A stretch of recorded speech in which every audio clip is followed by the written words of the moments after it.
नये तारवस्ती आरोग्या औषधी समस्ती वाचवयाणी प्रतिज्ञा मारुती गेला प्रतिज्ञा मारुती गेला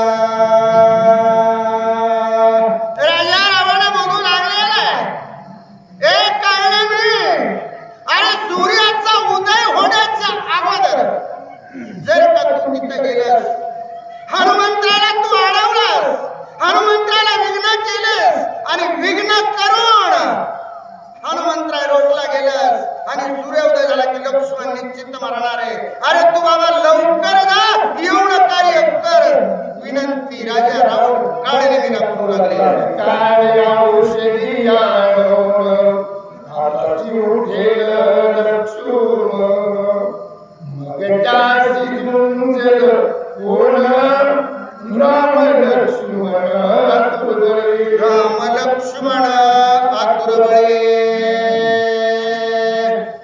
राजा रावण बोलू लागलेला आहे ए काळले मी अरे लक्ष्मण जर का हनुमंतरानं वली आणून उठवला रे बाबा तर ते दोघे बंधू अतिशय आतुरबळी आहेत बलाढ्य आहेत शूरवीर आहेत आणि ते दोघं आम्हाला ऐकणार नाहीत त्यांच्याबरोबर कोण युद्ध करेल बाबा तू लवकर जा आणि त्या हनुमंतराला विघ्न कर अशा प्रकारचा काळ नेला राजा रावण बोलू लागले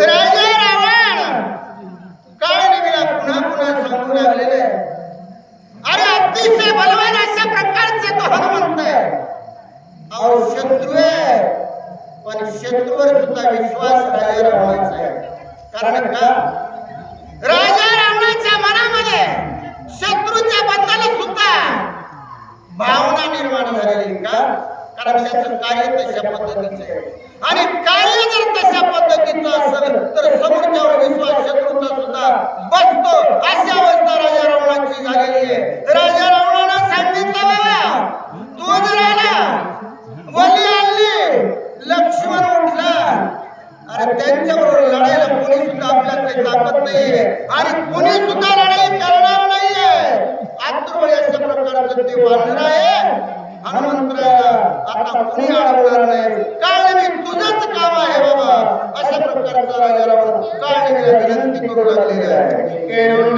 ब्रह्म शक्ती आपल्याला येऊन मिळाली तो कार्य साधावे हातोहाती उदय गवस्ती उदय गवस्ती नयता अरे काळने मी तुला माझ्या पोटातलं सांगतो मी मला काय तो ऐकत होता का म्हणलं लक्ष्मण ऐकत नव्हता अरे मी कपट केलं कपट करून त्याला शक्ती मारली आणि ती शक्ती मारलेली जर का हनुमंतराने वली आणली आणि उठवला रे बाबा तर मी केलेलं कपट माझं सगळं वाया जाईल व्यर्थ जाईल कारण मी तू आत्ताच आता जा बाबा आणि हनुमंतराला विघ्न कर अशा प्रकारचा राजा रावण काळनेला बोलू लागले रामरते सदा पूर्ण चंद्र चलवनती मनोरम ये तोरणा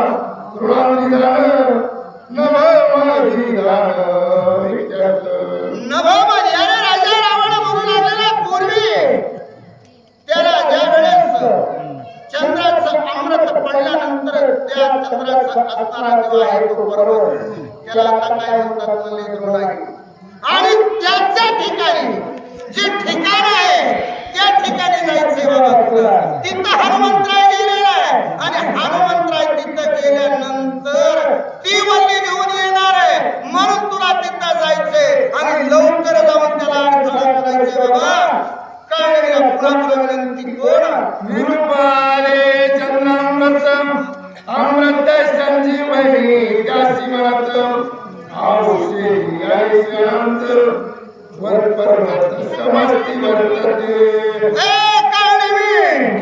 अरे त्या ठिकाणी कशा पद्धतीच्या औषधी आहेत त्या औषधी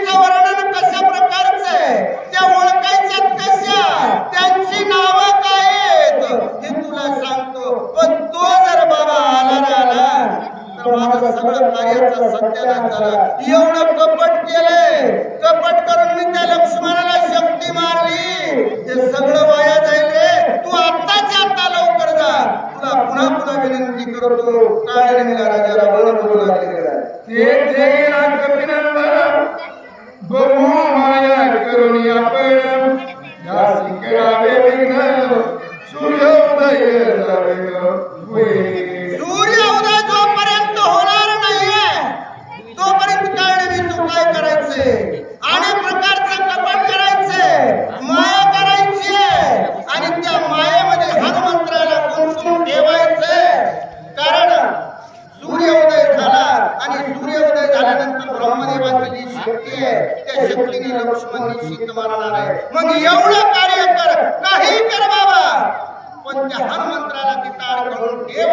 अशा प्रकारचा राजा रावण काळनेमीला बोलू लागलेला आहे. ते मायेचे लक्षण झटाधारी वल्कळे मरण सर्वांगी वस्तुधन सत्साधारण शिवेश. अरे काय काय करायचं तुला मी सांगतो म्हणलं रे.